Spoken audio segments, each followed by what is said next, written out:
안녕하십니까. 자, 김티처입니다. 오늘 4강 개항과 불평등 조약. 기억나시죠, 여러분들? 짝수 강의는 전근대사, 반대되겠죠. 홀수 강의는 전근대사, 짝수 강의는 근현대사. 자, 오늘은 개항과 불평등 조약이에요. 그 옛날에 한국 근현대사라는 과목이 있었는데 이때부터 재미가 없어요, 여러분들. 왜 그러냐면은 일본한테 털리는 게 나와요, 이제. 열강한테 털리는 거 나와요. 뭘 해도 우리나라가 이제 안 되는 모습만 나오는 것 같아요. 안타깝죠. 그래서 여기서 나오는 것이 조금 격한 말입니다. 조선 병신론이 나와요. 조선 너희들 도대체 어떤 짓을 했길래 이 나라 이 꼴이 만들었나, 이거죠. 실제로 조사를 보면 여러분들 학생들한테 조선에 대해서 어떻게 생각했어요? 한번 물어보면은 부정부패, 아우 6.25 때문에 망친 나라, 뭐 성리학 국가. 어떤 학생은 또 이런 말합니다. 문화대국이란 말하는 학생도 있습니다. 뭐 이순신 얘기도 하고, 아니면 어떤 사람은 세종대왕 이순신 빼빼면 완전히 이제 바보 같은 나라다, 이런 거죠. 자, 이거는 왜 이런 모습이 나타났을 때는 멸망한 국가이기 때문에 그런 거예요. 멸망한 국가, 그죠? 그것도 일본에 의해서 멸망한 국가이기 때문에 이런 표현이 나왔는데, 제가 당부해 드리고 싶은 것은 뭐냐면은 역사를 공부할 때는 결과론적 해석, 결과론적 해석, 이거는 조금 지향을 조금이야 이거 하면 안 됩니다. 역사에서는 이미 우리가 다 알고 있잖아요. 다 알고 있는 걸 가지고 이 당시 이럴 수밖에 없는 상황이었어요, 여러분들. 알겠습니까, 여러분들? 물론 여러분들이 가지고 있는 심정 제가 모르는 것도 아니고 일부는 이해는 합니다. 그런데 결과론적 해석, 이때는 이렇게 했어야 된다. 흥선대원군이 좀 더 집권을 오래 해가지고 서양 근대 문물을 조금씩 받아들였으면 나을지도 모른다. 이 결과론적 해석은 항상 마지막으로 나오면 if가 나와요. 그랬다면 이랬을 것이다, 그죠? 또 두 번째, 이거는 비슷한 거 뭘까요, 여러분들? 역사 공부할 때 전지적 작가 시점으로 공부하시면 안 됩니다, 여러분들. 그냥 소설을 쓰시는 게 나아요, 여러분들. 소설을. 가장 대표적인 말이 뭘까요? 임진왜란 이후에 조선은 새롭게 가다듬어야 된다. 가다듬으려고 노력 안 한 거 아닙니다, 여러분들. 피해 복구도 다 했고 외국에 사신도 보내면서 정리 다 했어요. 그러는 가운데 외교 문제까지 다 그걸 유기적으로 봐야지 조선 내부만 봐서는 안 된다는 얘기죠. 요거는 조금 지양을 해주시면 되겠어요, 여러분들. 제가 그래가지고 이거 막 인터넷에 막 올리고, 제가 지금 그 카페 지금 하도 등살이 시달려가지고 이제 폐쇄했는데 회원수도 꽤 많았습니다, 여러분들. 그런데 이제 이것 때문에 하도 와가 그런 식으로 소설을 쓴 분이 너무 많아가지고 이제 일일이 댓글 달다 보니까 솔직히 말 설득이 안 되더라고요, 여러분들. 왜? 생각이 꽉 갇혀있으니까. 방법이 없는 겁니다, 여러분들. 그죠? 뭐 그렇게 생각하시는 건 뭐 자유긴 하지만은 저는 요걸 좀 지향합니다, 여러분들. 예를 들어 자기 인생을 뭐 하기야, 인생의 삶이 축적된 것이 여러분들이 뭐냐면 이게 역사잖아요. 그죠? 인생이에요. 여러분들 인생 지금 살고 있는, 나는 왜 이렇게 살았어요? 이렇게 물어볼 때 제가 결과론적 해석 이렇게 해버리면 기분 나빠요, 여러분들. 이거 내한테 대해서 뭘 한다고. 그런 거 있잖아요, 여러분들. 자, 개항과 불평등 조약 보겠습니다. 개항이란 말은 말 그대로 항구를 열었다는 얘기죠. 자, 그럼 1873년 이전에는 바로 뭐였냐면은 대원군의 정책입니다. 우리 대원군 정책을 뭐라 그랬죠? 회국 정책 아니라 그랬습니다. 통상, 수교, 거부 정책. 통상, 수교, 거부 정책을 실시했죠. 복습해볼까요? 어떻게 하라고 그랬노? 병, 제, 병, 오신척. 병제병, 오신척. 병제병, 오신척. 닫았어요, 여러분들. 그러다가 1873년 드디어 10년 집권했던 대원군이 하야합니다. 1873년 대원군이 하야를 해요. 하야 용어 설명하겠습니다. 아래 하자, 들렸자. 무슨 뜻입니까, 여러분들? 들로 내려갔다, 이렇게 표현하는데, 사전상으로는 그렇게 표현할 수 있지만 최고 집권자가 정치에서 물러나는 것을 가리켜 우리가 하야라고 얘기합니다. 흥선대원군 하야의 결정적인 역할을 했던 사람이 바로 누구였냐면은 최익현이죠. 최익현이 상소를 올렸어요. 최익현, 대단한 유학자입니다, 여러분들. 보수 꼴통이라고 보시면 안 돼요, 여러분들. 알겠습니까? 여기서 말하는 보수라고 하는 것은 지금 개념하고는 조금 다르다고 봐야 돼요. 이 당시 양반 유생들이 가지고 있던 보수 사상은 뿌리 없는 것을 혐오하는 것입니다. 뿌리 없는 거. 최익현 상소 두 번 썼어요. 1860년대 한 번 쓰고 1873년도에 두 개 썼는데, 1860년대 썼던 상소를 보면은 새 국제 정서를 기가 막히게 정확하게 읽어냅니다, 여러분들. 여기서 나왔던 것이 여러분들 바로 뭐였냐면 외양일체론이죠. 양키나 쪽발이나 똑같은 놈들이다. 그 다음에 우리나라는 간의 수공업이기 때문에 공장지 기계공으로 들어왔던 면제품들은 우리나라 쪽박 찬다. 천주교의 무분별한 교리가 들어오면 우리나라 전통 질서가 무너진다. 틀린 거 아니에요.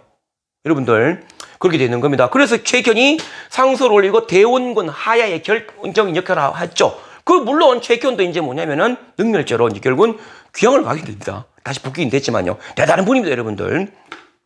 자, 그래서 이제 항구의 문을 이제 열기 전에 이제 이때부터 1873년부터 누가 고종이 드디어 이제 친정을 실시해요. 친정이란 말은 이제 스스로 정치하는 것은 이제 친정이라고 얘기하는 거죠. 자, 그래서 1875년 때 어떤 일이 발생하게 됐냐면은 우뇨 사건이 발생합니다. 우뇨 사건. 일본 군함 우뇨호가 강화도 근처에 있는 영종진에다가 포격을 합니다. 사람들 많이 죽었어요, 여러분들. 갑자기 선생님이 대원군이 물러나고 고종이 정치했는데 일본이 왜 뜬금없이 나와요? 그 배경 설명할게요. 자, 이때 일본이 우리나라에서 무엇을 보냈냐면은 서계를 보냈는데, 서계가 뭐냐면은 나라와 나라끼리 보내는 외교 문서를 서계라고 얘기해요. 여기 뭐가 나오냐면 천황이란 단어가 나오고 짐이란 단어가 나오고 뭐 조칙 이런 말 나오고 이런 거잖아요. 일본이 이제 군주가 바뀌었다 했는데 스스로 사사롭게 어떻게 천황이란 말을 쓸 수가 있느냐, 폐하란 말을 쓸 수가 있느냐, 이거는 외교 격식이 맞지 않겠다 해가지고 이 국제 외교 문서를 그냥 되돌려 버려버린 겁니다. 이걸 우리가 무슨 사건이라고 얘기하냐면은 서계 사건이라고 얘기하죠. 일본 내부에서 엄청나게 반발이 많았습니다. 그래서 반발이 많아가지고 이제 안 되겠다, 한국을 치자, 우리의 발달된 군사력으로 조선을 정벌하는 것은 산보하는 거랑 똑같다라고 했죠. 그래서 대두했던 논리가 바로 뭐였냐면은 정한론입니다. 정한론이 바로 뭐냐면은 조선이죠. 조선을 정벌하는 논리입니다, 여러분들. 알겠습니까? 자, 그래가지고 이제 일어났던 사건이 바로 이제 우뇨호 사건이에요. 물론 나중에 우리가 세계사나 동아시아사 공부할 때 나오겠지만은 이 정한론의 대표적인 주자가 누구냐면은 사이고 다카모리입니다. 사이고 다카모리. 내가 희생할게. 희생해가지고 조선에 내가 사신으로 가가지고 내가 죽으면은 침략할 구실을 만들지 않겠느냐라고 얘기를 했죠. 근데 그때는 물론 이 사람의 논리가 보류가 되었죠. 그래서 나중에 이 사람이 결국 자기 고향으로 가는데 이미 사무라이들이 반란을 일으켰어요. 알겠습니까?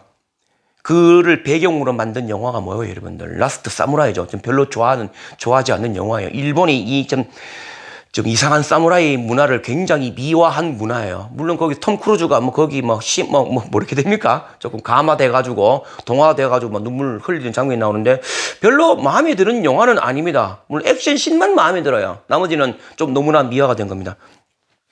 자, 그래서 이제 우뇨 사건, 일본이 이제 포함외교를 실시해버립니다. 포함외교.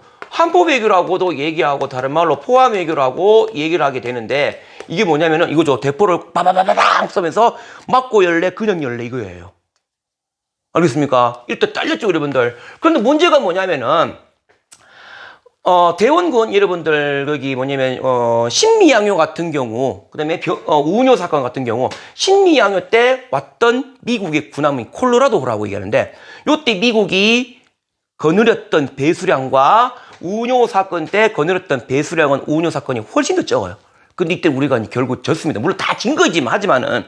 자, 그렇게 우뇨 사건 이후에 결국 우리나라가 이제 맞고 열었죠. 맞고 열어서 이제 조약을 체결하게 되는데, 이게 바로 조일 수호 조규예요.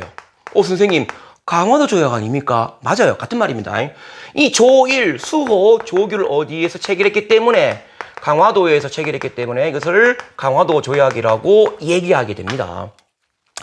자, 그러면 선생님, 어쨌건 간에 일본한테 우리가 강제적으로 개항을 한 거는 맞는데, 이 사건 이후에 우리나라가 개항도 하고 개화 정책을 실시해서 어쨌든 간에 약간이라나마 근대 문물을 수용하는 건 맞잖아요. 이건 일본 덕 아닙니까? 이렇게 말씀하실 수가 있는데 그건 아닙니다. 왜냐하면은 우리나라 내부에도 뭐냐면은 개화의 움직임이 있었죠. 자, 그 대표적인 사람이 바로 누구였냐면 박규수, 그 다음에 오경석, 그 다음에 유홍기라는 사람이 있었어요. 박규수는 여러분들 북학파 실학자 박지원의 손자입니다. 자기 집에 스터디를 만들어요, 여러분들. 지금으로 말하면은 뭐 여러분들 뭐 특히 공무원 하시는 분들 뭐 한국사 외우는 외우는 그 암기 팁 때문에 그 스터디를 하시는 부류가 있는데 전 개인적으로 별로 안 권하고 싶어요, 여러분들. 그냥 혼자 공부하세요. 암기 팁 얘기하는데 암기 팁 저는 솔직히 말해서 없거든요. 그냥 계속 반복하는 게 암기 팁입니다. 자꾸 반복하다 보니까 자기만의 요령이 생기는 거죠. 그죠? 그런 거죠. 그래서 하는 건데 이때는 지금 여러분들이 하시려고 하는 그 스터디는 저는 별로 권하고 싶지 않습니다. 뭐 하고 싶으면 하시는 건데 별로 권하고 싶지는 않다. 그러고 뭐 오더노트 만드시는 것도 권하지 않습니다. 시간 낭비예요. 물론 제가 가르친 역사 과목은 모르겠습니다. 역사 과목은 여러분 뭐 문제집 다운받아가지고 이게 틀렸구나 오래 붙여가지고 그 분석하잖아. 시간 낭비입니다. 하지 마세요, 여러분들. 그러니까 틀린 문제 어디서 틀렸지? 책 찾아가지고 그 출처는 최고입니다, 여러분들. 이거 틀렸구나. 알면 됐어요. 그거 해가지고 여러분들 언제 공부 더 하려고요? 다른 과목은 모르겠어요. 제가 가르치는 과목, 역사 과목은 오더노트 절대로 하지 마세요. 그 시간 낭비입니다. 쓸데없는 짓이고요. 근데 박 교수가 스터디 그룹을 만들었죠? 여기에 있는 젊은 사람이 모입니다. 누굽니까? 여러분 저는 박영영, 뭐 김옥균, 뭐 홍영식 이런 사람들이 모여가지고 이제 우리나라도 서양 문물을 받아들여야 아주 부국한 나라를, 부국 강경한 국가를 만들 수 있다라고 주장을 했던 거죠. 내부적으로 움직임이 있었다는 얘기입니다. 그죠? 그 이전부터 거슬러 올라가면은 소현세자 같은 경우는 청나라에 끌려갔을 때 아담살 신부랑 만나가지고 서양 문물 같은 경우를 조선에가 전파하겠다고 얘기했어요. 물론 오자마자 한 달 만에 죽어서 안타깝긴 하지만요. 그 조선 내부에도 그런 움직임이 없었는 건 아니에요. 있었다는 얘기죠, 여러분들. 알겠죠? 이걸 제가 왜 강조하냐면은 일본한테 줘 터지고 일본이 불법 강탈은 맞지만은 일본 덕분에 근대 문물이 들어왔다. 이걸 우리가 뭐라 그러죠? 식민지 근대화론이라고 얘기합니다. 이렇게 빠질 수가 있는 거죠. 위험이 있다는 얘기입니다, 여러분들. 좀 어려운 얘기입니다, 여러분들. 자, 그러면은 조일 수호조교 내용을 해보겠습니다. 굉장히 중요해요. 조선은 자주국이며 일본과 평등한 권한을 갖는다. 이거는 뭐냐면 앞으로 조선 우리가 먹을 테니까 청나라 가만 안 두겠다는 얘기죠. 청의 종주권을 부인을 하는 겁니다. 어떤 거냐면은 1636년 병자호란 이후에 우리나라 이거 좀 어렵죠. 36년 때 병자호란 청한테 졌어요. 인조 임금이 삼전도에서 3번이나 절하고 무릎 꿇어 창복했죠. 1637년 때에 뭐냐면 정축화약을 맺습니다. 정축화약 내용이 뭐냐면은 청과 우리나라는 군신 관계예요. 그죠? 그 청은 뭐냐면은 종주국이 되고 그다음에 조선이라는 나라는 뭐냐면 이제 제국이 된 겁니다. 이제 속국 아닙니다, 여러분들. 속국 절대 아니에요. 속국이면은 내정 간섭을 받고 조나 종이라는 묘도 절대 못 씁니다.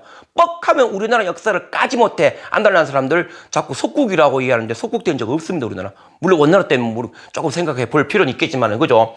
그러니까 뭐냐면은 청나라는 우리 형님국가 또는 임금나라잖아요. 그러면은 신하가 당하고 있는데 가만히 있겠냐고요. 그 조선은 이란 자주국이란 말은 청과는 상관없는 자주 독립국이다. 누구? 간섭하지 말라는 얘기입니다. 앞으로 조선 우리가 먹을 테니까 너그 어떻게 한다? 청나라 가만히 있어 라고 얘기하는 거죠. 그 다음에 20개월 이내에 사신을 파견하라. 여기서 파견한 사신이 뭘까요? 시험에 나옵니다. 가끔 가다가 여기다가 특히 공무원 시험에 통신사를 집어넣어버려요. 아닙니다. 통신사가 아니고 수신사예요. 알겠습니까? 그 다음에 이제 뭐냐면은 세계 항구를 오픈해라. 열었죠. 어디입니까? 부산 열었습니다. 그 다음에 원산을 열었죠. 그 다음에 인천을 열었습니다. 각각의 항구를 연 목적은 뭐냐면 부산은 경제적 침탈 거점. 원산은 여러분들 그 이전부터 어느 나라가 노렸냐면은 러시아가 노렸어요. 여기선 빠졌지만은 1868년 때 러시아가 우리나라 슬쩍 건드린 적이 있습니다. 교과서에 잘 안 들어오는데 소볼호 사건이 있었어요. 왜 러시아가 우리나라 항구를 노렸냐면은 러시아가 1860년 저쪽에 어디죠? 연해주를 획득했잖아요. 근데 거기도 얼어요. 제일 중요한 거는 뭐냐면 함흥이라든지 원산 이런 동네를 원했는데 거기는 항구가 안 열거든요. 그 원산이 또 어디냐 말하면은 저 일본을 갈 수가 있고 태평양으로 빠지는 아주 좋은 길입니다. 그죠? 원산이 어디냐면 여기 쏙 들어가는 여기잖아요. 여기잖아요. 나기 너무 좋아요. 여기를 노린 거죠. 그러니까 이거 원산을 일본 연구는 군사적 거점 확보, 즉 러시아 막기 위해서 그런 겁니다. 인천은 한양이랑 가깝죠. 그리고 이거는 뭐냐면은 정치적 침략 거점을 막기 위해서 그런 겁니다. 가장 제일 중요한 거 이겁니다. 그 다음에 이제 뭐냐면은 해안 측량권 가지고 있어요, 일본이. 해안 측량권이 뭐냐면은 일본국 항해자가 조선의 해안을 마음대로 측량한다. 뭘 측량할까요? 깊이만 측량하는 것이 아니라 조류, 파고, 기타 등등 침략하려고. 그죠? 침략하려고 그런 겁니다. 그 다음에 이제 다섯 번째가 바로 뭐였냐면은 영사재판권이에요. 일본국 사람이 조선 영토 안에서 조선인을 상대로 범죄 행위를 저질렀을 경우 일본 관원의 심판을 받는다. 한 번 더 얘기할게요. 일본 놈이 조선 땅에서 범죄를 저질렀을 경우 누구의 관원? 조선 관원입니까? 일본 관원입니까? 일본 관원의 심판을 받는다. 일본 관원이 뭐라 그래요? 영사죠. 알겠습니까? 아, 불평등입니다, 이거는. 그죠? 자, 이거 더 다른 말로 우리가 뭐라고 얘기하냐면 치외법권이에요. 해안 측량권 침략하기 위해서 우리나라의 해안을 다 조사를 해버립니다. 그죠? 나중에 배 대려고 그런 거죠. 영사재판권, 그죠? 이 두 개의 조항을 봤을 때 이건 특징이 바로 뭐냐면은 불평등 조약이라는 겁니다. 이렇게 정리할까요? 그러니까 강화도 조약은 우리나라가 근대 사상 최초의 근대적 조약이자, 잠깐만요. 다시 할게요. 우리나라가 외국과 맺은 최초의 근대적 조약이자 무슨 조약이다? 불평등 조약입니다. 알겠습니까? 이로써 우리나라는 어쨌건 간에 세계 무대에 발을 들어놓게 되었습니다. 우리나라 내부에서도 정치적인 움직임이 발생하고 개화 정책을 추진하고 내부적으로 반발이 굉장히 많았죠. 자, 그래서 다음 강의 아마 6강부터는 아마 이런 얘기가 나올 거예요. 미리 예습을 한 차원 요것만 하고 마치도록 하겠습니다. 개화와 보수의 대립 사건이 생기잖아요. 한쪽은 개화를 너무나 하지 말자, 지키자 입장이잖아요. 이거 우리가 뭐라고 그런다? 이모군란일입니다. 이모년의 군사들이 반란 일으킨 거예요. 그 다음에 이제 개화파 내부의 갈등 사건이 생기게 되는 거죠. 우리가 갑신정변입니다. 알겠습니까? 자, 요거를 하기 전에 또 이제 그 이후에 이제 근대적 조약 몇 개 좀 설명하도록 할게요. 자, 오늘 수업 여기까지 하겠습니다. 자, 열심히 공부하면 뭐든지 풀리게 됩니다. 아시겠습니까? 무조건 열심히입니다. 자, 오늘 수업은 여기까지 하겠습니다.